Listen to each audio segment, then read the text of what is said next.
안녕하세요. 저는 서울에서 거주하고 있는 40대 여자입니다. 지금 슬아에 아들 한 명 있고 둘이서 행복하게 잘 사는 중이에요. 다들 아빠는 어디로 갔는지 궁금해 하실 텐데 오늘 그 이야기를 한번 해볼까 합니다. 불과 몇 년 전 일이지만 아직까지도 어제 일처럼 생생해요. 그때의 충격은 정말 죽을 때까지 잊지 못할 것 같습니다. 다들 저의 이야기를 들으시면 많이 놀라실 거예요. 저는 남편과 조금 일찍 결혼했어요. 몇 년 연애라고 결혼한 것이 아니라 가볍게 만난 사이였는데 혼전 임신을 하게 되어 결혼을 하게 된 것이죠. 아이를 지운다는 생각은 단 한 번도 한 적이 없었고 남편이 키우지 못하겠다고 하면 저 혼자서라도 키우려고 했습니다. 그런데 다행히 남편이 결혼하자고 말해주었기에 저희는 부부가 되었죠. 당연히 양가 부모님들의 반대가 심했어요.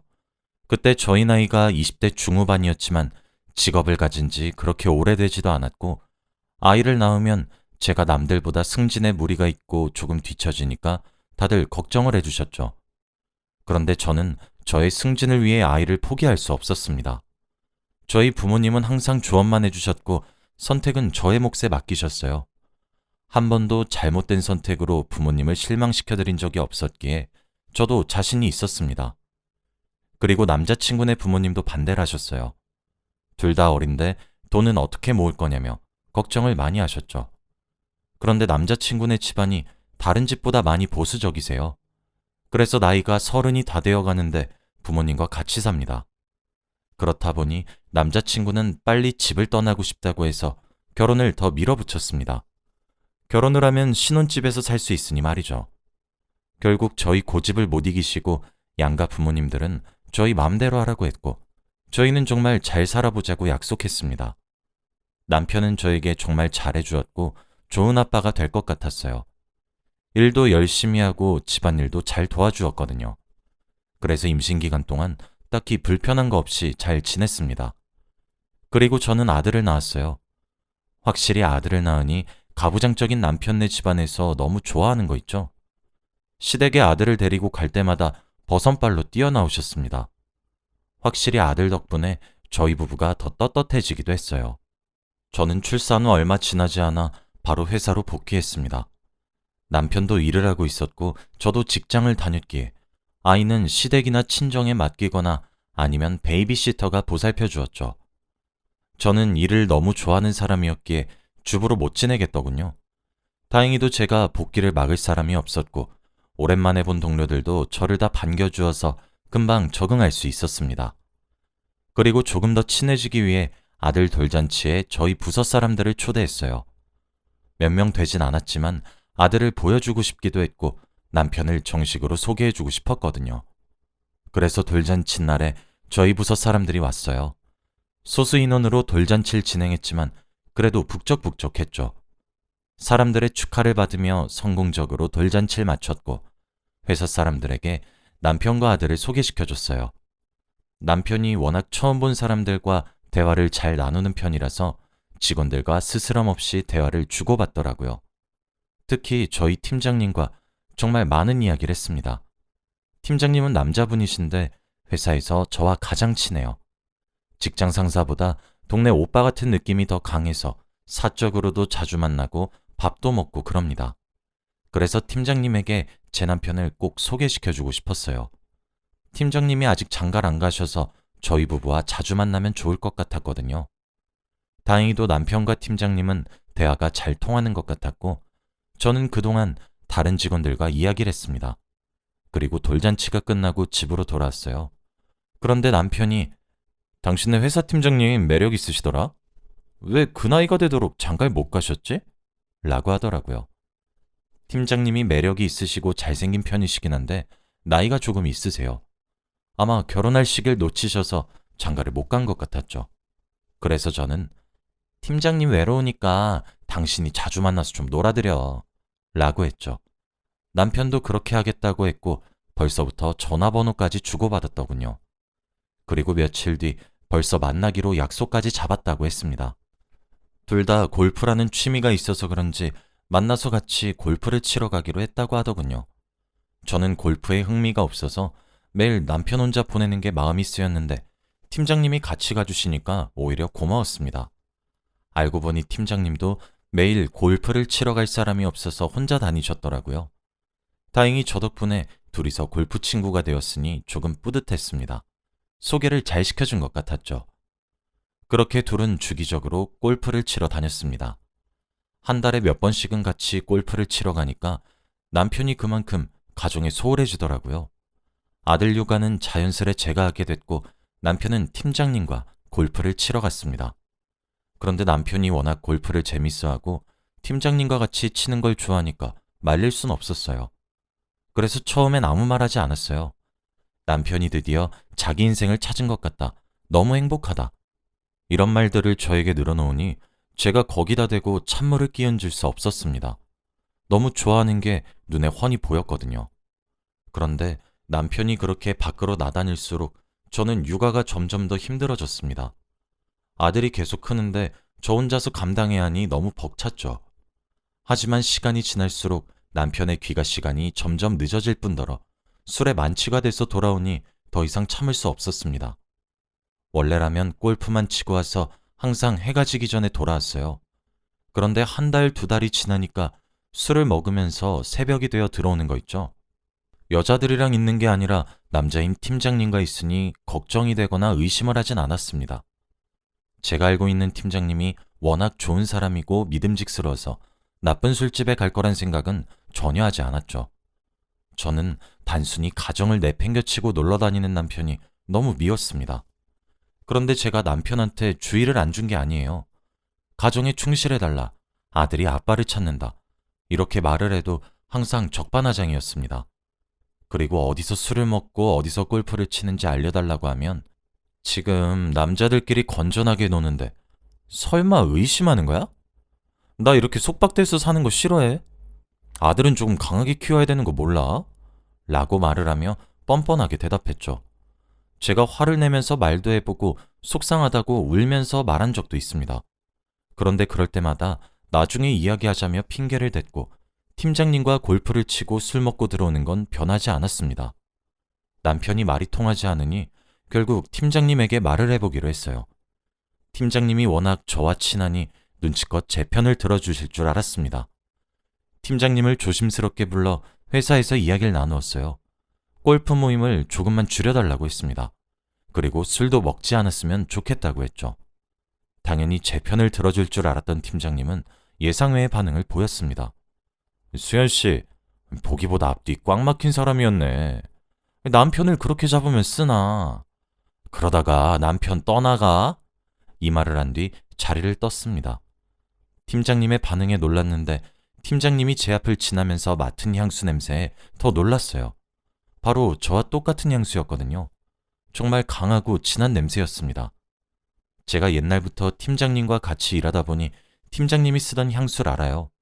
매일 똑같은 향수만 쓰시는데 그때 맡은 냄새는 제가 쓰던 향수와 똑같은 냄새였습니다. 그리고 더 놀라운 건 바로 그 향수를 제게 선물해준 사람은 남편입니다. 연애를 했을 때 자기가 좋아하고 저와 잘 어울릴 것 같다며 생일 선물로 선물해준 거예요. 그래서 제가 이 향수를 뿌렸을 때 남편이 정말 좋아합니다. 저는 순간 머릿속이 새하얘졌고 아무것도 떠오르지 않았어요. 왜 팀장님이 저와 똑같은 향수를 쓰고 있는 건지 이상했죠. 팀장님은 몸에 향수를 엄청나게 뿌리셨는지 코끝이 찡할 정도로 많이 났습니다. 그렇다 보니 오히려 저와 똑같은 향수라는 것을 못 알아채는 게 힘들 정도였죠. 그래도 그때는 취향이 겹치는 줄 알았어요. 워낙 그 향수가 호불호가 많이 갈리지 않는 편이기도 하고 중성적인 향이라서 남녀 상관없이 다 잘 어울리는 향이었거든요. 그래서 우연히 취향이 겹치는 줄 알았습니다. 하지만 그땐 향수 냄새보다 팀장님의 대답이 더 충격적이었어요. 남편이랑 팀장님 둘 다 짜고 친 것처럼 제 말을 안 들어주니 답답할 노릇이었습니다. 제가 이렇게 말을 해도 남편은 여전히 골프를 치러 다녔고 가정에 소홀했어요. 저는 정말 집안일을 하고 밖에서 돈을 벌어오는 사람이 되었습니다. 집안에서 남편과 마주치는 일도 적었고 대화도 거의 하지 않았어요. 남편은 자기 물건이 어디 있는지 물어볼 때만 저를 찾았거든요. 아들도 이제는 아빠를 찾지 않았고 오히려 아빠를 어색해했습니다. 저희 가정을 이렇게 둬도 되나 싶을 정도로 분위기가 많이 안 좋았어요. 그리고 저는 그날도 여느 때와 다름없이 집안일을 하고 있었습니다. 아들을 재우고 혼자서 빨래를 개고 있는데 처음 보는 남편이 있더라고요. 원래 남편이 튀는 색을 전혀 입지 않아요. 매일 무채색 계열만 입는데 빨래통에서 갑자기 빨간색 옷이 나왔습니다. 그리고 처음 보는 브랜드였죠. 원래 관심이 없어서 제가 사주는 건 아무거나 막 잘 입는 사람이에요. 그래서 당연히 자기가 먼저 사는 일은 한 번도 없었죠. 그런데 그때 처음으로 남편이 스스로 빨간색 옷을 샀습니다. 정말 많이 놀랐어요.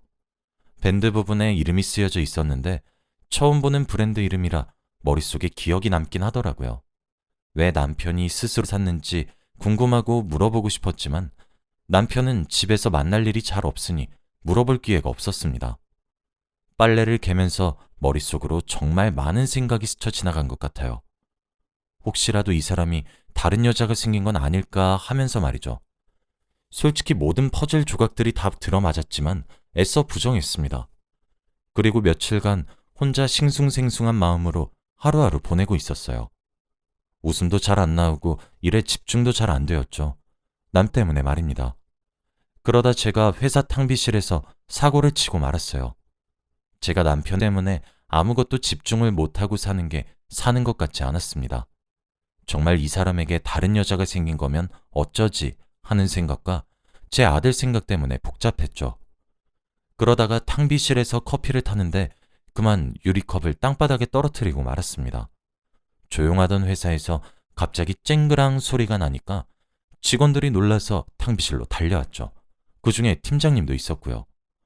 저는 컵을 깨고 나서 정신이 차려졌고 너무 놀란 마음에 맨손으로 유리 조각을 줍다가 손가락이 그만 베이고 말았습니다. 팀장님이 수연 씨, 손으로 그러면 어떡해? 라고 하시며 저를 뒤로 물러서게 하고 빗자루로 다 하나하나 주워주셨어요. 저는 손가락에서 피가 뚝뚝 떨어지고 있는데 그때 제 시선은 딱 한 군데로만 향했습니다. 바로 제 앞에서 팀장님이 유리 조각을 치우신다고 허리를 굽히셨는데 바지 안쪽으로 남편과 똑같은 브랜드를 입고 있었거든요. 거기다가 색깔까지 똑같았습니다.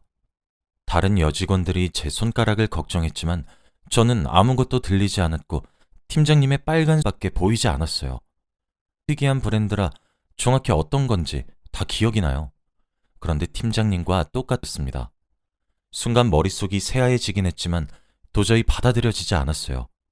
향수 냄새에 이어까지 똑같지만 머릿속으로 납득이 되지 않았습니다. 다들 그때 집으로 조테라라고 등을 떠밀어서 팀장님께 제대로 물어보지도 못하고 집으로 돌아갔지만 그래도 절대 둘이 그런 관계가 아닐 거라고 생각했어요.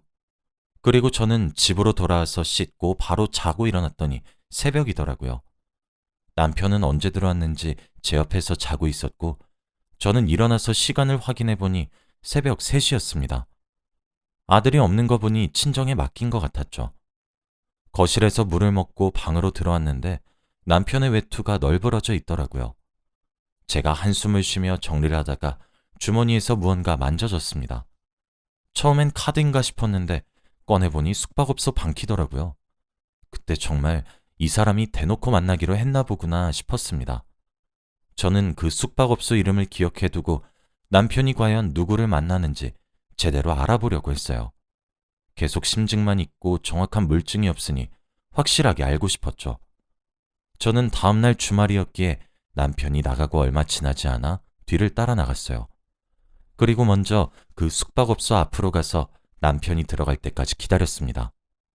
얼마 지나지 않아 남편 차가 그곳으로 들어갔고 저는 숨이 잘 쉬어지지 않았어요. 제가 예상했던 불륜을 정말 저지르고 있었다고 거의 확실한 증거니까요. 그리고 그때 방호수를 기억해두고 그곳으로 들어가려고 했습니다. 하지만 도저히 혼자서는 못 들어가겠더라고요. 남편이 다른 사람과 있는 그 장면을 제 두 눈으로 보면 기절할 수도 있을 것 같았습니다. 그래서 오랜 고민 끝에 경찰과 함께 들어가기로 했어요. 경찰 두 분에게 양해를 구한 뒤 사정을 설명하고 들어가기로 했죠. 그 방으로 가는 내내 정말 불륜이면 이혼을 해야 하나 말아야 하나 정말 많이 생각했어요. 식은땀이 줄줄 흘렀고 심장이 미친 듯이 뛰었습니다. 문 앞에 도착하고 몇 분이 지나지 않아 방으로 들이닥쳤어요. 방문을 열고 그곳에 들어갔는데 저는 방 안의 모습을 보고 기겁을 했습니다. 그곳에 남편과 있던 사람은 바로 팀장님이었거든요. 저는 그 두 사람의 모습을 보고 말이 나오지 않았습니다. 두 사람이 그곳에 있던 모습은 말로 설명할 수 없는 광경이었거든요. 경찰들도 저만큼 많이 놀랐습니다. 팀장님과 남편은 급히 얼굴을 가렸고 결국 경찰서로 가게 되었죠. 경찰들도 정말 많은 불륜 현장을 봤지만 이런 경우는 처음이라고 합니다. 저는 말이 나오지 않았고 속이 메스꺼워서 계속 구역질만 했어요. 그리고 경찰서에 가서 삼자대면을 했습니다. 팀장님은 계속 고개를 떨구고 아무 말이 없으셨고 남편은 제게 수연아, 나도 이제 내 삶을 살고 싶어 라고 하더라고요. 그 말을 내뱉는 순간 경찰서에 정적이 흘렀습니다. 다들 한숨을 쉬고 말문이 턱 막히셨죠. 저는 토악질만 나오고 눈물을 계속 흘렸어요. 남편은 그동안의 상황을 구구절절 늘어놨는데 들을수록 더 역겹고 소름 돋았습니다. 저와 사귀고 얼마 지나지 않아 자신이 동성애자인 걸 알았고 헤어짐을 고하려고 할 때 제가 임신했다고 밝혀서 결혼을 하게 된 거라고 해요. 결혼을 도망치는 수단으로 한 거죠. 그러다가 돌잔치 때 팀장님을 만났는데 너무 이야기가 잘 통하고 공감대도 맞았다고 해요. 그날부터 둘이 계속 만나다가 결국 이 지경까지 오게 되었다고 합니다. 능력 좋고 성격 좋은 팀장님이 장가를 못 가신 이유도 바로 동성애자였기 때문이죠. 남편은 저에게 미안하다며 이혼한다고 해도 할 말이 없다고 해요. 그래서 모든 선택은 저에게 맡긴다고 했습니다. 저는 고민을 할 게 없었어요. 어떻게 동성애자 남편과 같이 삽니까? 그리고 더 무서운 건 몇십 년간 저를 속인 거예요. 차라리 다른 여자를 만나지 어떻게 유부남이 남자를 만날 수 있나요? 여자로서 그때 자존감이 바닥을 쳤고 얼굴을 들고 다닐 수 없을 만큼 부끄러웠습니다. 남편은 저에게 이혼을 하면 위자료를 섭섭치 않게 많이 준다고 했고 저는 그 자리에서 남편의 뺨을 내리쳤어요. 남편은 맞고서도 아무 말 하지 않았죠. 저는 순응하는 그 모습도 정말 꼴보기 싫었습니다. 조사를 다 받고 경찰서에서 나와 각자 갈 길을 갔어요. 남편은 그 뒤로 집에 들어오지 않았고 저와 아들이 없는 시간에 한 번 와서 짐을 싹 다 빼갔더라고요. 그리고 바로 이혼을 했고 아들은 제가 키우기로 했습니다. 워낙에 아빠와 있는 시간이 없다 보니 이혼하고 나서 한 번도 아빠를 찾지 않더라고요. 남편과 팀장님은 어떻게 된진 모르겠지만 회사에 소문이 나고 말았습니다. 저희 남편과 팀장님이 그렇고 그런 관계인 것이 소문이 났고 저와 팀장님이 평소에 많이 친했던 걸 알았던 직원들이 하나같이 놀랐죠. 그리고 결국 이 소문이 점차 커져서 걷잡을 수 없게 되었습니다. 결국 팀장님은 사직서를 내고 회사를 나가셨죠. 그리고 저는 팀장으로 승진을 했습니다. 그 사람의 자리를 물려받는 게 찝찝하긴 했지만 그래도 승진은 좋은 거니 기분이 나쁘진 않았어요. 그리고 제가 분위기를 바꾸기 위해 정말 많이 노력했습니다. 지금은 오랜 시간이 지나서 다 같이 터놓고 이야기할 수 있지만 그때 그 이야기가 거의 금기어가 될 정도로 직원들이 제 눈치를 많이 보던 때가 있었어요. 저도 그땐 많이 예민했고 힘들었습니다. 그래도 지금은 나아졌고 앞으로 인생에 더욱 충실하게 살려고 해요. 전 남편은 양육비는 꼬박꼬박 입금하는데 어디서 뭐 하는지 전혀 모릅니다. 시부모님도 갑자기 연락이 두절됐다며 모른다고 하더라고요. 저도 전혀 궁금하지 않고 아들도 아빠 생각은 전혀 하지 않는 것 같습니다. 오래전 이야기지만 어제 일처럼 그때의 느낌이 아주 생생하게 기억이 나요. 지금은 이렇게 여러분들에게 이야기할 수 있을 만큼 상처가 많이 아문 것 같습니다. 다들 꼭 배우자 잘 만나시길 바랄게요. 저처럼 뒤통수 당하지 마세요. 저의 이야기는 여기까지입니다. 들어주셔서 감사합니다.